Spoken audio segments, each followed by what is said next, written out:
What's up guys, my name is Khan and we're back today with more Scrap Mechanic, and today I've finally done one of the coolest projects of all time, and that is building this robot arm here. Now I built a robot arm before, but it was very different. This is a robot arm that actually mimics what I used to do in real life. So before I became a YouTuber, I actually worked as an engineer and mainly as a robotics guy dealing with robots in the automotive industry. And Dapper actually suggested that I make some cool stories, and I talk about some of the stories I have where we, smash robots together. Not exactly on purpose, but I do have a lot of stories of robots breaking. So if you guys want to hear about that, let me know in the comments down below. Now, this robot is not exactly what I worked on. I worked on mainly 6 and 7 axis robots. This is a 4 axis robot. So a 6 axis robot means you have basically 6 rotation points on the robot, which allows you to do all sorts of cool stuff. This only has 4. So you can see we've got a rotation at the base, we've got a rotation here, a rotation there, a third rotation here, and we're controlling this white piece here where we want it to go. Now, what makes this robot cool is we only give it end position variables. So we say, hey, I want you to go to X, Y, Z, boom, and it'll go, okay, no problem. And it'll figure out exactly what angle each of these joints needs to be at in order to make sure that the very end is at X, Y, Z positions. And that's exactly how the robots I worked with in real life worked. It was really, really cool stuff. Now, we had 6 axes. So what does it mean with 6? Well, with 4, we've got 1, 2, 3, and then the 4th one here, which is kind of nonsense. This just keeps this straight up and down. But at the end of the day, when we had 5 and 6, that adds 2 extra joints on the wrist. So of course we have one rotation this way, and we'd have another rotation in either direction. If we think of it like the wrist on your hand itself, you'd want rotations in every direction. So basically you'd want that sort of thing set up, right? Where you can rotate about any direction. And that's what a wrist would. So you'd have 4, 5, and 6. Now, at some point in time, I will make another robot. I'm gonna make a 6-axis robot. I just wanted to get a 4-axis robot working first because there is a lot of logic and math to it to make it do cool stuff. Guys, I'm so excited about this. This is actually like the first time I've built something in Scrap Mechanic that I've done in real life, and I actually got it to work the way it did in real life, and I'm super, super excited about it. And so I really want to push the boundaries and make a 6-axis and 7-axis one. The 7-axis is the same as the 6, except it's got the robot arm, and except instead of this being in a fixed position, it can usually run along a rail, and the rail being the 7th axis. And that was so when you were working on an assembly line, the robot could follow the assembly line and then like a typewriter go shooting back to the beginning and then resume what it was doing. I used to work on this stuff in real life. It was so cool. I worked in paint shops mostly with robots, and we had robots painting cars, and there were a lot of times when robots would smash each other. We even had a robot become a flamethrower at some point in time, and that was just super exciting because it turns out paint is flammable. Go figure. And you create a little bit of a spark and paint, and then all of a sudden your robot is now a flamethrower, and it was cool stuff. But anyway, how this works, I'm so excited, it's ridiculous. So anyway, this is really cool. X, Y, Z, we have our inputs here. We of course have the mod pack number logic because that allows us to do math. And then we've got each of the 4 rotations controlled by these 4 smart motors, which are essentially controllers that let us set the angles. So right now the angles are 0, -14, -61, and -14 degrees with some amount of decimals on the end. But really simply, we can say, okay, we're at X5, Y0, and Z0. We can go, let's go X5, Y5. And you can see the robot, it automatically adjusts all its angles to get there. And I know you're gonna be like, well, it moved from here to here. Like, what's so impressive about that? But when you think about it, it had to rotate this 45 degrees, and then it had to lengthen all 3 of these members in perfect sync to make sure that the robot landed at that coordinate there. Now, of course, we can bring this up in the Z-axis. Let's just say, I want you at 6 blocks in height. And you can see, look at this. It's adjusted the arm in such a way, right, where the arm is still aligned, and if we look, this is exactly still centered right here, exactly 6 blocks up. 1, 2, 3, 4, 5, 6. You can see that, right? And we can do this with literally any position we want on this entire grid. Let's go to like Z3, let's go to Y like 11, and let's go to X 7. Now, eventually the robot will get out of its own reach, and when it does, the math will sort of fall apart, and you'll get an inverted negative sign, and the robot will try and retract back to some weird position that it can't get to. Anyway, it doesn't really matter. We're gonna go through all the math. I'm so excited by this entire concept. I derived all the math, and I worked it all out, and it's gonna be great. You guys are gonna learn some math today, and why trigonometry is the coolest thing in the entire known freaking universe. So pretty cool stuff. Now, this robot is missing a robot controller, so I need a series of memory blocks, which I'll build at some point in time, that could feed it X, Y, Z coordinates one after the other. I got so excited when I built this, I just had to record the video because I'm blown away that this works as well as it does. And you can see, so we can go like all sorts of positions. You know, let's go in X negative, right?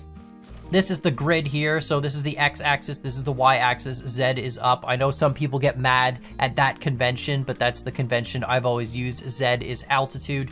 And for some reason, the robots I worked on in real life, that's how they were conventionally set up as well, with Z being the vertical, X and Y being the horizontal grid. So that's what we did. But yeah, so we've got, you know, full 360 degrees of motion, and we can, of course, just keep going up. One of my favorite positions to go to, see, we went outside of the reach, so now it's freaking out because the cosine law math falls apart. We're now dividing by basically a negative, but there we go. Problem solved. Or I think we're dividing by, yeah, it's like, it's negative of it's a cos of a negative.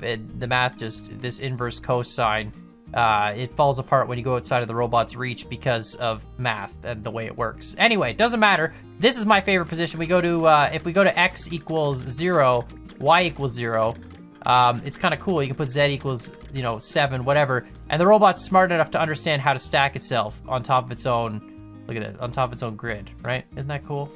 Guys, it's cool stuff, okay? Robot math is fantastically cool. But this is really, it's really neat. And so I want to make, you know, obviously I'm going to make a 4-axis controller for it, something that allows us to put X, Y, Z positions and adds a timestamp. So when I dealt with robots in real life, every robot was pretty much programmed the same way. They're all very, very stupid. They use very simple computer processors, and they can't really do much. So really, they would just read instructions off a text file, and you'd feed it a text file, like a notepad document. And on that notepad document would be like basically lines of code. And the code was all pretty much simple. Like every code had pretty much the same thing. It was like, go to this point, from this point, and like take this amount of time to do it, right? Move at this speed. So it was like, go this fast from this point to this point, and while you're doing that, you know, whatever, right? Now, the only thing this doesn't do, which I should set up, is these all move at fixed speeds. So if I give this a coordinate, like let's say I go really far over here, you can see some of the axes get to their position before the other ones, right? So depending on how much rotation each angle has to move, some of them will get there faster than the others. And that's just because I didn't put a variable speed controller. Now, a real robot in real life, what it would do is it would look at the next position, it would look at the current position, it would draw a line between them, a vector between them, and it would move all the joints at relative speeds so that the motion between those 2 points is a straight line, right? So if you think about it, if we've got to go from, like, let's say this point here, you know, like over here to this point over here, right? The Z-axis, this rotation joint is going to move way more than any of these other joints will, the rotation on the base here. And so we'd have to adjust the speed of these other ones to move slower so that the robot actually follows a straight line from that point to this point and doesn't go out in like a wide arc. And the way this is set up, it's gonna go in a wide arc. It's literally just telling it X, Y, Z. So there's gotta be a little bit of a memory setup, and I've gotta do a memory setup on this, which we'll do at some point. But I wanna build a 6-axis one first and then deal with that so we can have all the extra rotations on this joint. And it's so cool. This is literally what I did for a living, and I love it, and it's so much fun.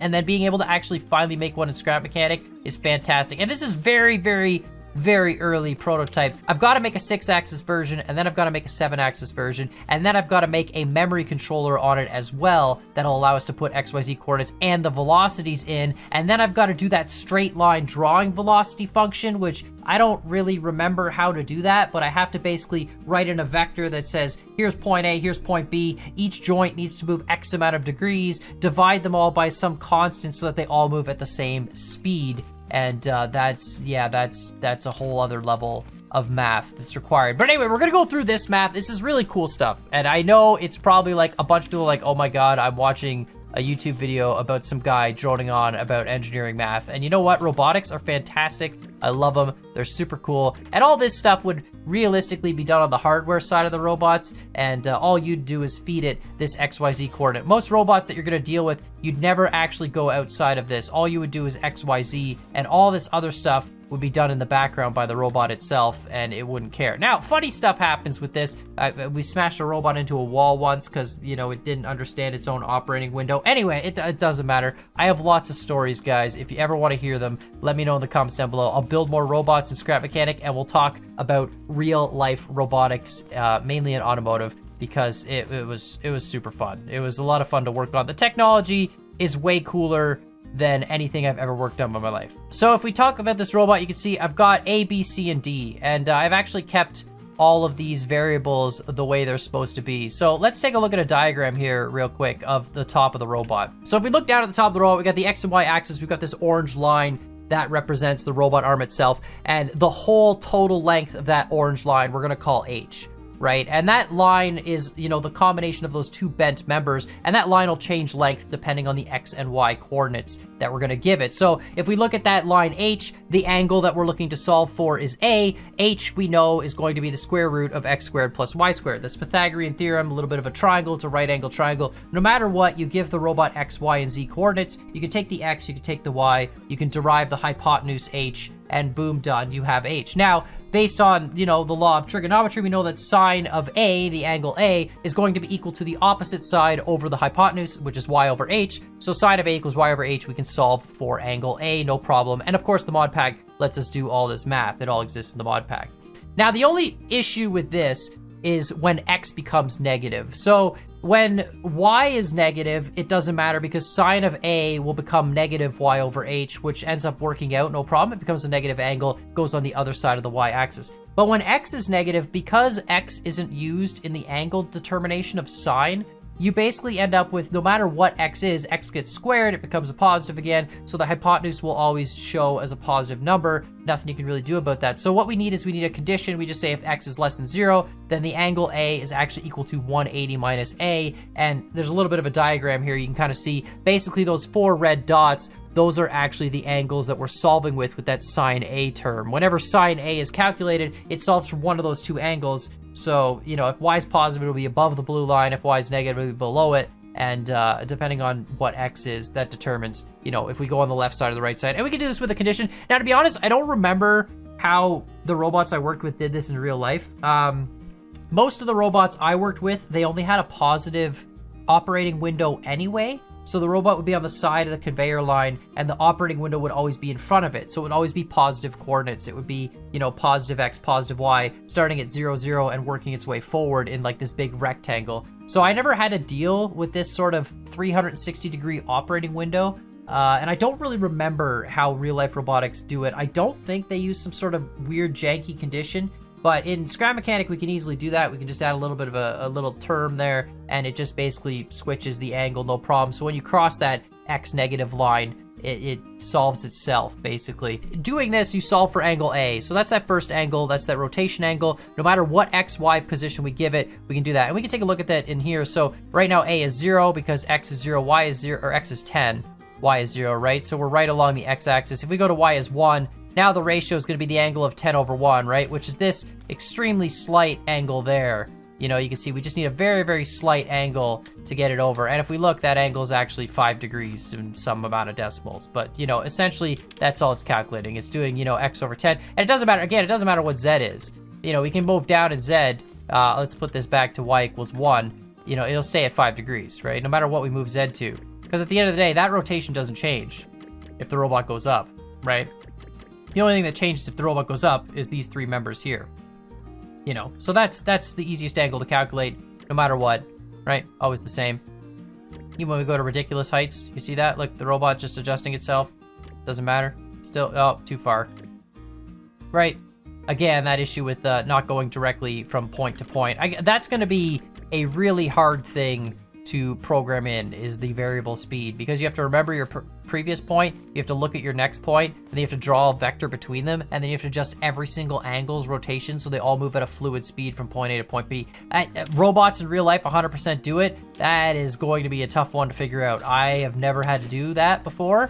That's built into the hardware side of robots. The motors, when you tell it to go from here to here, they sort of automatically know how to do that. And yeah, that's gonna be real tough. So anyway, we'll figure that out when we get there. There's gonna be a few more robotics videos if you guys are into this kind of stuff, because this is really like, this is what I enjoy doing. This is engineering and it's fantastic and I love it. So the next thing we got to deal with is the side view of the robot. This is where everything gets a little bit complicated, and we got to solve for those other 3 angles. So B, C, and D, right? The 3 angles on the arm itself. And we got a little bit of a diagram here. So, you know, these are all the variables that I used. I sort of just arbitrarily picked them. It doesn't really matter. And it's pretty simple how this works. So if you look at it from the side, we got B, C, and D. We know X and Y makes up that H term on the bottom there. So based on our X and Y coordinates, we know that that hypotenuse H is, that's what it is. That's that straight flat line on the bottom. We also know Z is our height. So if we look at Z, that's our height off that H line. And based on that, we can also solve for Q. So if we take a look, Q is going to be equal to the square root of H squared plus Z squared, right? And that gives us that Q term. Same as before, we can now solve for that little angle E, and that is sine of E equals Z over Q, right? And that'll give us the height that the robot goes up and down. Now for this, it doesn't matter if Z is negative, the Z negative will put it below the line. If Z's positive, we don't need that 180A nonsense term because it's only really moving on one axis. It's the Z axis moving up or down. And that gives us angle E. Now angle E, obviously we need that a little bit later on, but that's an important angle. You can see based on the diagram. To calculate angle B, we're gonna need E and N, and then to calculate D, we're gonna do the opposite and blah, blah, blah. And then, of course, there's the cosine law, and with the cosine law, this kind of allows us to calculate the angle C. So the cosine law is basically says, like, it's A squared equals B squared plus C squared minus 2BC cos A. We put it in for our terms. We end up with Q squared, which is that diagonal line that we've already solved for, is equal to F squared plus G squared. Now, we know what F and G are. Those are the lengths of our robot arms. They don't change length. In this case, I made them both the same. They're both 10 blocks long. They could be different. They could be the same. For this, they're the same, and it'll come into play in a little bit, but other than that, no problem. And then minus 2FG cos angle of C, and that's that angle C, the blue right up there. And of course, angle C, we plug in from that equation, so we go cos C is equal to Q squared minus F squared minus G squared over negative 2FG. Plug all that nonsense back in, and we can solve for angle C, which is the middle angle of the robot. No problem, boom, done, easy. Next thing we gotta do, of course, is solve the rest of the angles, so B and D. So there's the sine law, which says that, you know, basically the sine of the angle over the opposite side is equal to the sine of another angle over its opposite side in a triangle. In this case, G over Q, if we look at side G over side Q, would be equal to the sine of the angle N over the sine of angle C. Now, we just solve for angle C. We know the length of G because that's the robot arm itself. And of course, we solve for Q already. So now we can say, okay, we can find what that angle N is. And of course, you know, we can solve N. So basically, sine of N is equal to sine C times G over Q. And we can work that whole out, solve for angle N. Now, we know that that means the angle B that the robot has to be at is equal to N plus E. You can see right in the diagram, pretty simple. Angle B is N plus E. That gives us that first angle. We've already solved for angle C. And then the only other thing we need to solve for is angle D. Now, angle D is a little weird because this is an isosceles triangle. The sides F and G are the same length. That means that angle N is actually duplicated, so angle N on the one side would be the same angle as the other, so that means D is actually equal to N minus E because of the I don't know what it's called, like the Z law or whatever of triangles, but basically angle D is N minus E,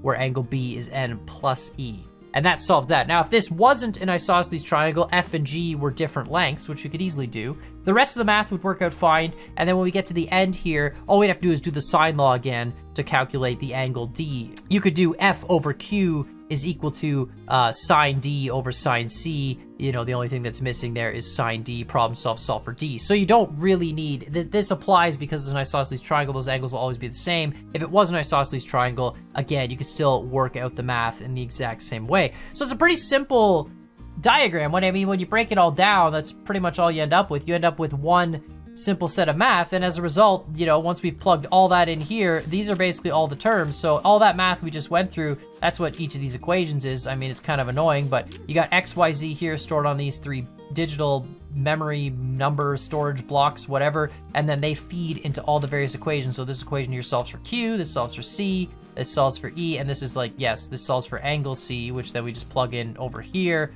You know, we've got angle A being solved over here. This right here is that if condition with the 180 minus term to take away the angle from it. We've got HEN, we've got B, and we've got angle D. So you can see really, really cool stuff. I hope I didn't lose you. It's, you know, it's so exciting. Robotics for me is amazing. Now, I know, unfortunately, there's not really too much to like, oh yeah, we can rotate this too. But that's bad. That's not wrong. See, because technically now, if we rotated this point out to 90 degrees, now the robot should adjust itself so that the very tip of this is on the coordinates we've specified. So we've specified 313, but in reality, it's not at 313. Now it's at like, you know, the end of it's at what, like 424 almost or something like that. See, like that's more where the end is, right? So realistically now, the math needs to adjust itself to say, okay, the end effector is 2 blocks long. We're putting it at 90 degrees, which means I need to actually go down even further. Anyway, we're gonna get to that with 6-axis robots. Lots of cool stuff. I'm blown away with how much you can do in Scrap Mechanic. I really need to get into more robotic stuff. And then of course, I'm gonna make an actual controller and we'll make it so this robot can do a bunch of steps and go through a series of things and possibly assemble things. I gotta look at what mods we can use to put on the end of this. Like, I don't know if there's like paint gun mods or like welding mods or something. I'd love to have robots that actually build stuff, but I mean, I could put spud guns on them and have them shoot stuff, but that's not really, it's not really, you know, robotics. But let me know what you guys think in the comments down below. I know it was kind of like I'm not gonna lie, it was kind of like a 20-minute lecture on robotics, but I love robotics. It's so cool, and I'd love to build more robot arms. And I'm gonna make a sequencer for this. It's literally as simple as basically storing in the mod pack. We've also got these right here, these memory blocks. So it's as easy as storing XYZ in the memory and then just sequencing through the steps after a certain amount of time. We also got to store like velocity and stuff. And, you know, ideally we need to have more. So it should be X, Y, Z, and then rotation X, rotation Y, rotation Z. And that's our 6-axis. And then we need to store all of those plus the speed to go between them. And then plus the amount of time each step should have in between it before it goes to the next step. So really cool stuff. But let me know what you guys think in the comments down below. I know it was a lot. It was technical. It was, you know, it is what it is. I like robots. I'm a big fan of robots, and I would love to make more robots. If you have other cool builds that you want to see me make in Scrap Mechanic, let me know in the comments down below. I am gonna make a better robot. It's gonna be 6-axis, and then I will build it into an assembly cell. And maybe I'll recreate some of the stories that I have from the automotive world, and I'll rebuild the exact replica of what happened and program it all in Scrap Mechanic. So let me know what you guys think. Like, subscribe, and we'll see you all next time.